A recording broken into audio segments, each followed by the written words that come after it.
ভগবান শ্রীকৃষ্ণ কেন করেছিল ভাই শিশুপালকে বধ?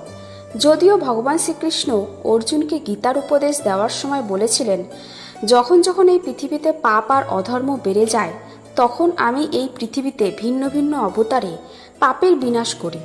যেমন কি নরসিংহ অবতারে হিরণ্যকশ্যপকে, রাম অবতারে রাবণকে আর কৃষ্ণ অবতারে কংসকে বধ করেছি।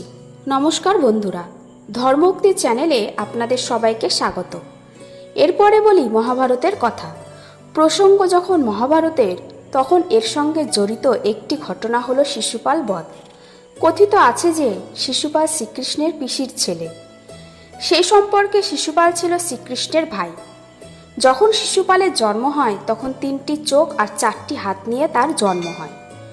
শিশুপালের এই রকম জন্ম দেখে তার মাতা পিতা খুবই দুঃখিত হয়ে পড়ে।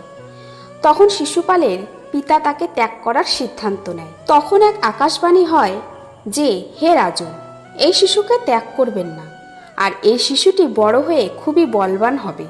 কিন্তু একটি কথা মনে রাখবেন, যার কোলে গিয়ে এই বালকটি একটি চোখ আর 2টি হাত অদৃশ্য হয়ে যাবে, তারই হাতে মৃত্যুবরণ হবে।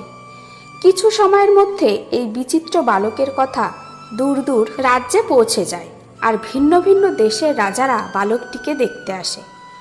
তার কিছু সময় পর শ্রীকৃষ্ণ তার বড় ভাই বলরামকে নিয়ে শিশুপালকে দেখতে আসে।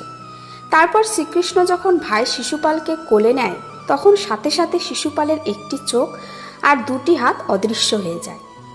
শিশুপালের মা যতটা খুশি ছিল, তার থেকে দুঃখিত ছিল বেশি, কারণ আকাশবাণী অনুযায়ী শ্রীকৃষ্ণের হাতেই শিশুপালের মৃত্যু নিশ্চিত। তখন শ্রীকৃষ্ণের পিসি শ্রীকৃষ্ণকে অনুরোধ করে বলে, হে কৃষ্ণ, তুমি তো দয়ার সাগর, সম্পর্কে আমি তোমার পিসি আর শিশুপাল তোমার ভাই।